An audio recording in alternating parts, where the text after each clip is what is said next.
A surge in ticks is leading to an explosion of serious illnesses in Ohio. Cases of Lyme disease are 35 times higher than just a few years ago. It can even make you allergic to red meat. And as News Center 7 Nick Foley reports, what starts as a bite from a tiny menace could turn into bad headaches and lifelong problems. On most days, you'll find Skip Casamata outdoors. Piles of it in the woods, and of course the deer all come through here. And when he heads outside, Skip usually takes precautions to make sure he doesn't have a run-in with ticks. I spray my pants, I spray my boots, I spray the shirts, anything I use when I'm in the woods. That's exactly what he did at his cabin a week before leaving for a trip to Europe. But as he prepared to fly out of the country, a fever and fatigue set in. And then days after arriving in Europe, everything changed. We'd go for a walk, come home, take a nap. Everything was a nap. So on day maybe 3, possibly 4 in Europe, I broke out with this unbelievable rash. I mean, it was everywhere. It was on my face, my back, my legs.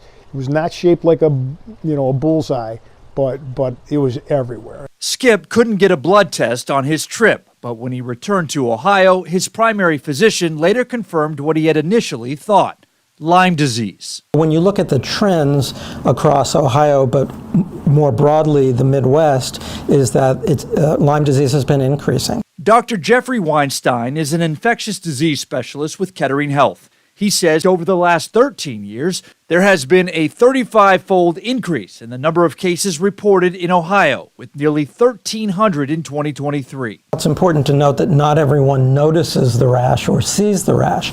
And in people with dark skin, it can be harder to see it as well. Typically around the same time that the rash occurs, you get what we call constitutional symptoms. So headaches, very common, fever or chills, fatigue, those are by far the most common symptoms. Weinstein adds the key is early diagnosis. Oftentimes, the small deer or black-leg ticks are no longer around when symptoms begin. And while the primary symptoms are nonspecific, Weinstein says it's up to physicians to be on the lookout for Lyme disease. In Wisconsin, for instance, Minnesota, there's been there's been a lot of attention and a lot of knowledge among the medical and healthcare community about Lyme disease for decades, because it's been in those areas. As it moves in and moves across the country, moves more into eastern and now western Ohio, we need that awareness. 3 months after his scare, Skip is finally back to full strength and credits treatment before his symptoms became chronic as the reason he is back outside doing the things he loves. So I'm hoping it stays that way. I assume it's going to stay that way. But the fatigue is gone? Yeah, it's all gone.